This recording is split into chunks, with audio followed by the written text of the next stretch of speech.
I wish you brought someone as pretty as me, like an actress or a reporter.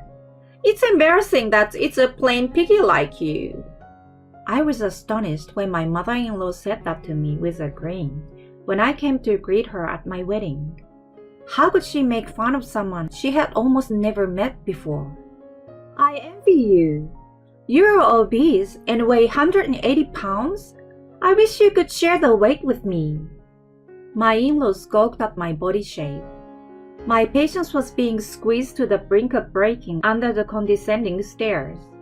I'm Courtney, 31 years old. My parents run a farm in the countryside, and they always told me to eat a lot, and I have always taken that seriously. And I found myself becoming the chubby girl that everyone recognizes. I once tried dieting, but I could not restrict my diet. I couldn't stand to see food that farmers like my parents would have carefully produced thrown away at the hands of girls who were much thinner than I was. I can't change the way I live, but I can't like myself as I am. In order to come to terms with my inadequate self, I took a leap of faith and decided to get the job I have now. 3 years later, when I was getting support from other women who were also struggling with the same issues, I began to accept myself. Soon after, I met Scott through work, and we became friends, and soon started dating. However, after we had been lovers for a while, I had to go abroad for work. My boyfriend Scott and I were in a long-distance relationship for about 5 years. During that time, we were on the verge of breaking up several times, but each time we talked it out, and we overcame the difficulties by discussing and reconciling our feelings. Soon after I returned to the US after finishing work, he proposed to me. Of course I said yes. I was happy, and my work and private life were smooth sailing. First, we went to my parents' house to report our marriage and received generous hospitality from them. 2 weeks later, we went to his parents' house to say hello. He seems very uncomfortable even though it was his parents' house. I knew from what I had heard that their relationship was not good, and they were almost insulated. His family is a family of people in the entertaining industry. He also told me that he is an outcast there. On the way to his parents' house, he was dressed in a suit and told me about his family, which he had never actively talked about before.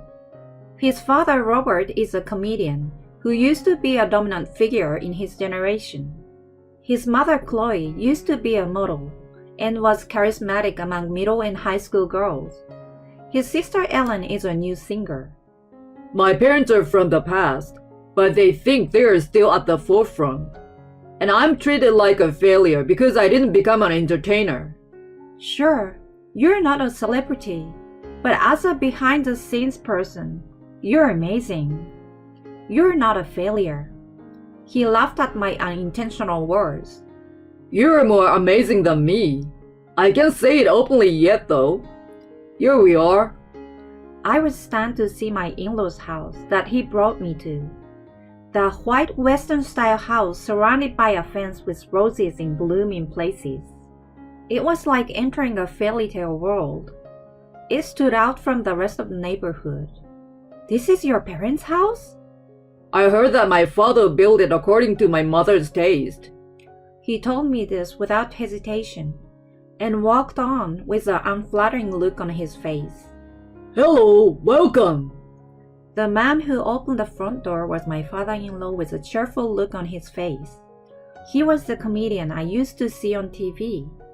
He was Sunrise Robert, whose orange full-body suit was a feature of the show back then. But I couldn't believe my eyes when I saw him. He was wearing a jacket covered in sequins and a big booty that looked as big as his face. But the bottom half of his body was not covered in sequins, but in a threadbare jersey and bare feet. Dad, I told you I'd be bringing my fiancée today, didn't I? I was startled by his sharp voice. Oh, sorry. I have to greet her. Nice to meet you. I'm the woman dating your son. I'm Sunrise Robert, the famous rise and sink guy. Of course you know who I am, don't you, young lady? What? My father-in-law interrupted my greeting with a line that I had heard on TV many times before. He winked at me very poorly.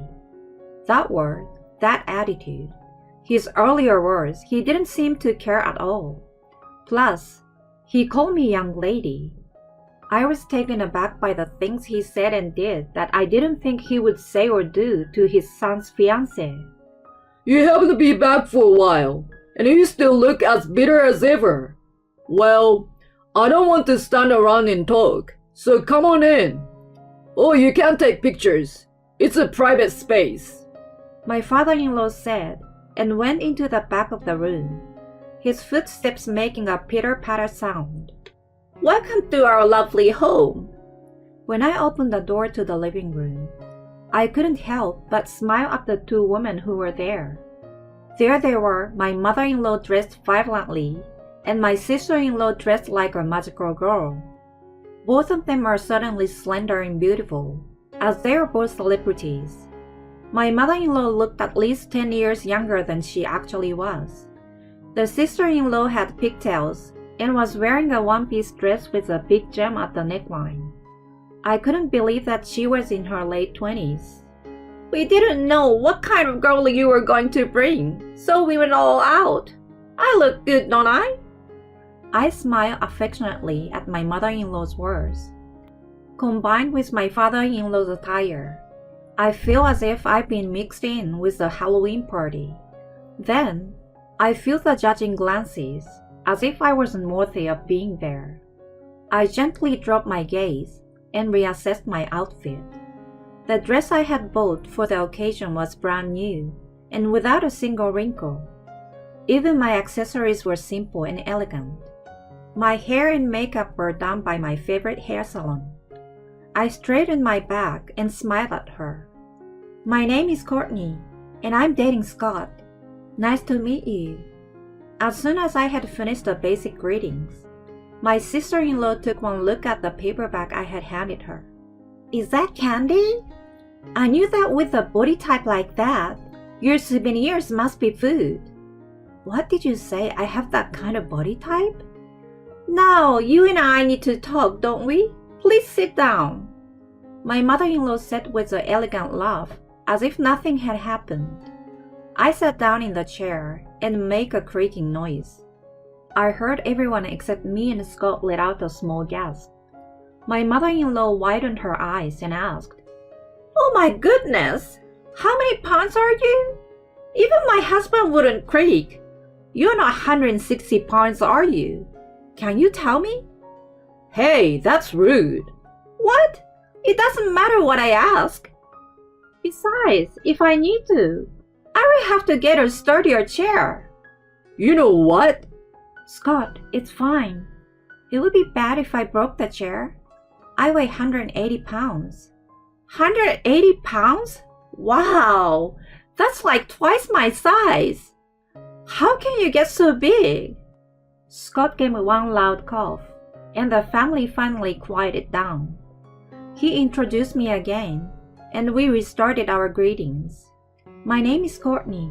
It's nice to meet you. My father-in-law laughed at me. You guys are grown-ups. You don't need my permission to get married, do you?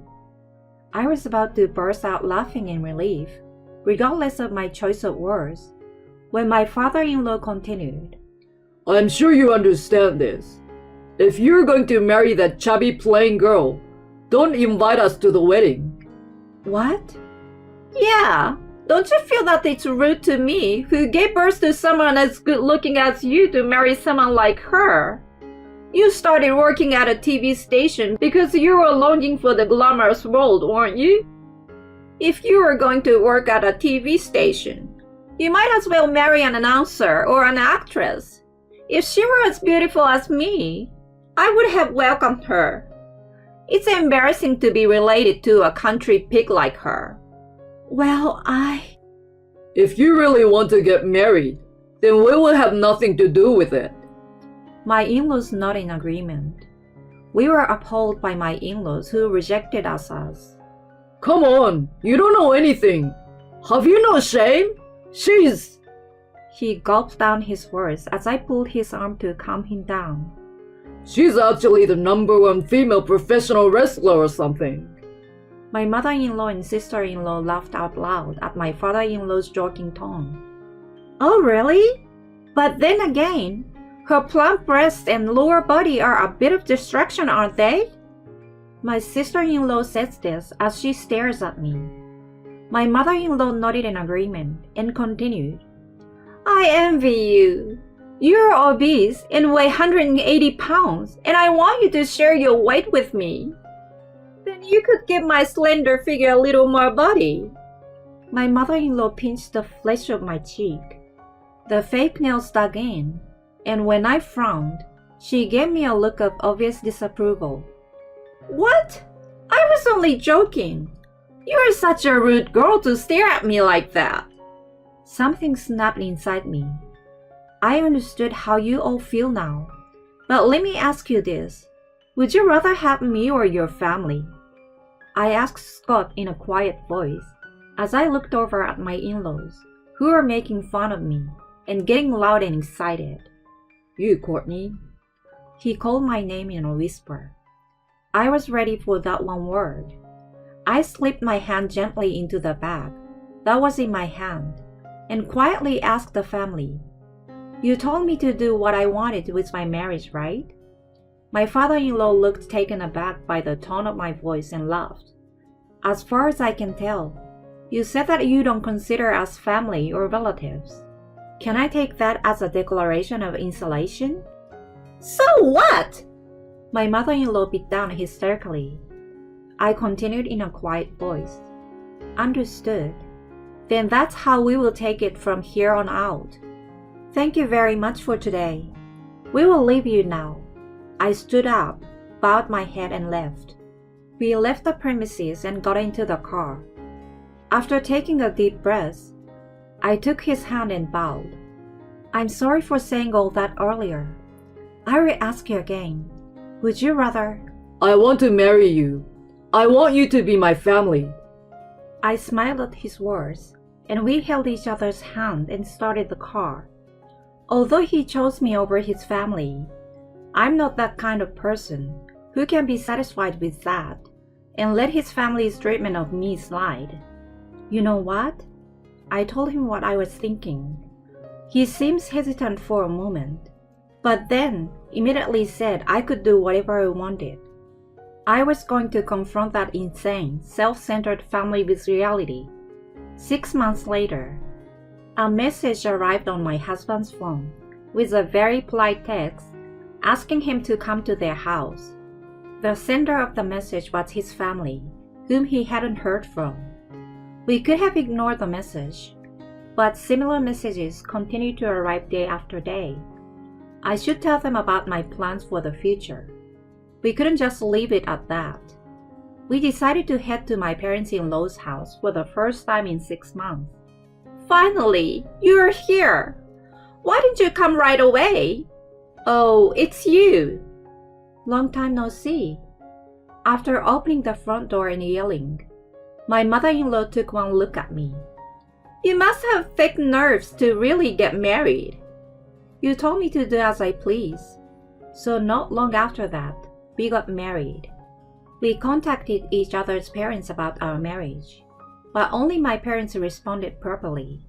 So we decided to have a photo wedding after explaining the situation to my parents and relatives. Later, we held a casual wedding party, inviting only those who we both wanted to invite. My mother-in-law clearly looked irritated at my words. We did tell you about it. You were the one who ignored it. My husband retorted sharply, and my mother-in-law became silent. Please come in for now. I thought she was going to hysterically turn me away. In the living room, my sister-in-law and father-in-law were arguing about which of them was going to show the program. You are still only looking out for yourselves, aren't you? My husband muttered to himself, but it didn't seem to have reached the ears of the family. My mother-in-law called my father-in-law and sister-in-law. and sat them down in chairs side by side. I've called you here for something important. I just want to ask you to give us a little bit of money. What are you talking about?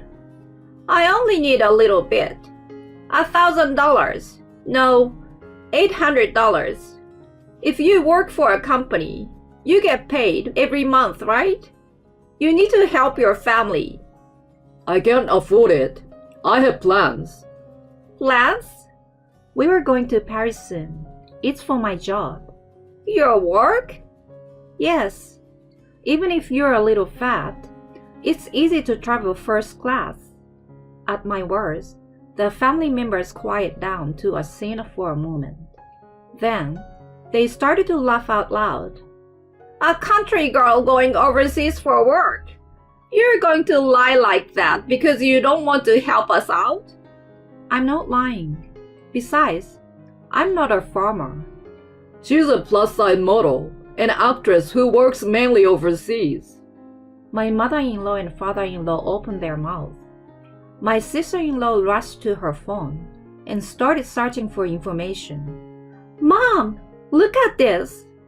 Comparing me to the screen, my in-laws twisted their lips, as if they couldn't believe what they were seeing. But you're a farmer's daughter.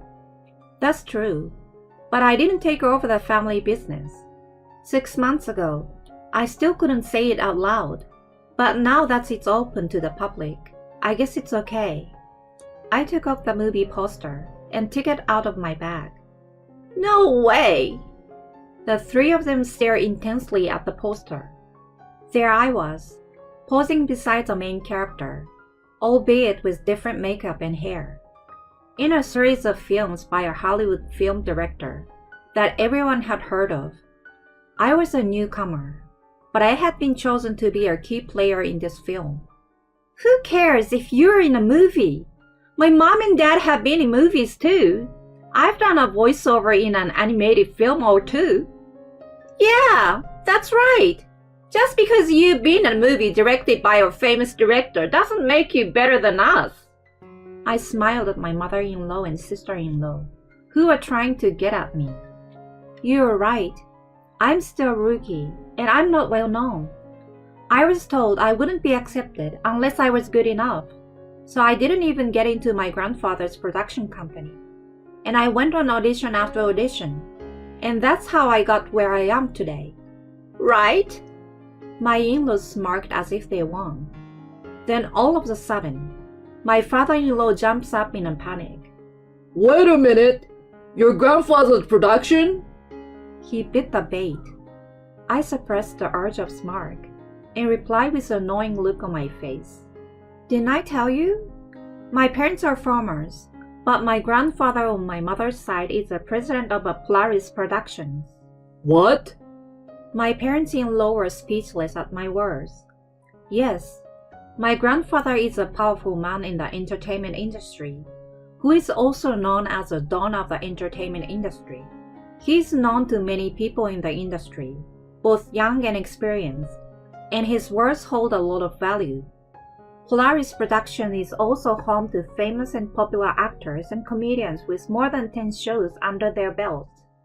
Even if you are not familiar with the industry, you may not be unaware of Polaris Productions. You can't be serious. The reason I haven't been getting any work lately is... What did you say about me? I didn't have time to get to know you all. All I told him was that I want to marry someone, and what kind of reaction I got from his family. My smile made the whole family turn pale. Of course it would. Even though they didn't know it, they judged and made fun of the granddaughter of a prominent figure in the entertainment industry based on appearance alone. That's almost the same as picking a fight with him. At the very least, they should have at least acknowledged their surroundings and look at the reality instead of just talking about themselves on a regular basis. If they had listened to me properly, none of this would have happened.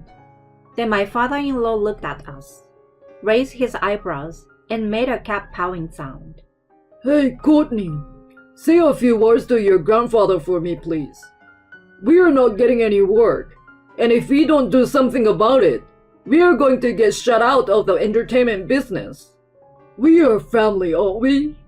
Yes, it's your fault we are in this mess. It's a family crisis, so you should be able to give us some money or some work. If you have a face abroad and in the entertainment business, I know you're new and your figure is not the best, but I will accept you as my big sister.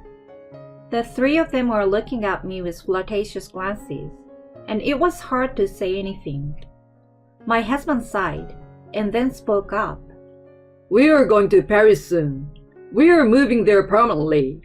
We just came here today to tell you that. Really? Well, if you're moving, that means you have money, right? Then... I married the girl you guys were insulting, didn't I? I know. That's no reason not to help us. It is. You said at that time that if he married me, you would cut him off. I could see my in-laws gulp at my words. That was just a casual remark. I don't know how you felt about it, but I have the audio from that time. I even back it up. You can't just do that. I will sue you for invasion of privacy. If you want to sue me, go ahead. But at that time, in addition to the audio, I will also take pictures of the wounds you gave me when you pinched me with your fingernails. I will also provide you with a record of all the things that you did to me at the time. My husband looked at his mother, who was clinging to him, and said quietly, I'm not a member of this family anymore either. I'm taking her last name. You have always said that I was a failure and a disgrace to our family. Now I no longer belong to this family, in name or in reality. My mother-in-law slumped on the spot at my husband's self-mocking smile. Neither my father-in-law nor sister-in-law made a sound. We signaled with our eyes and stood up. Well, we will take our leave now. We then declared that we would erase all contact with my in-laws. Within a few months, we had started our life together in Paris. I later heard that my grandfather was not involved in any way in the family's job loss at that time. It seems that all three of them were well known in the industry for their bad attitude towards staff and junior staff. They were looked at with a white eye by those around them. The only job they had left was an appearance on a local TV program that aired a 5-minute segment on weekdays about a family living in the countryside. The family that had mocked me so much as a country bumpkin was now the last remaining bastion of the entertainment industry. They are forced to live an almost self-sufficient life in the countryside deep in the mountains, where they cannot even get a decent signal on their cell phones. I, on the other hand, was blessed with modeling jobs. After that, I got a chance to appear in a movie as a main character. My husband is continuing his work while studying stage design. And now I have a new baby in my belly. I'm happy to knit little socks while thinking about what name I should give her.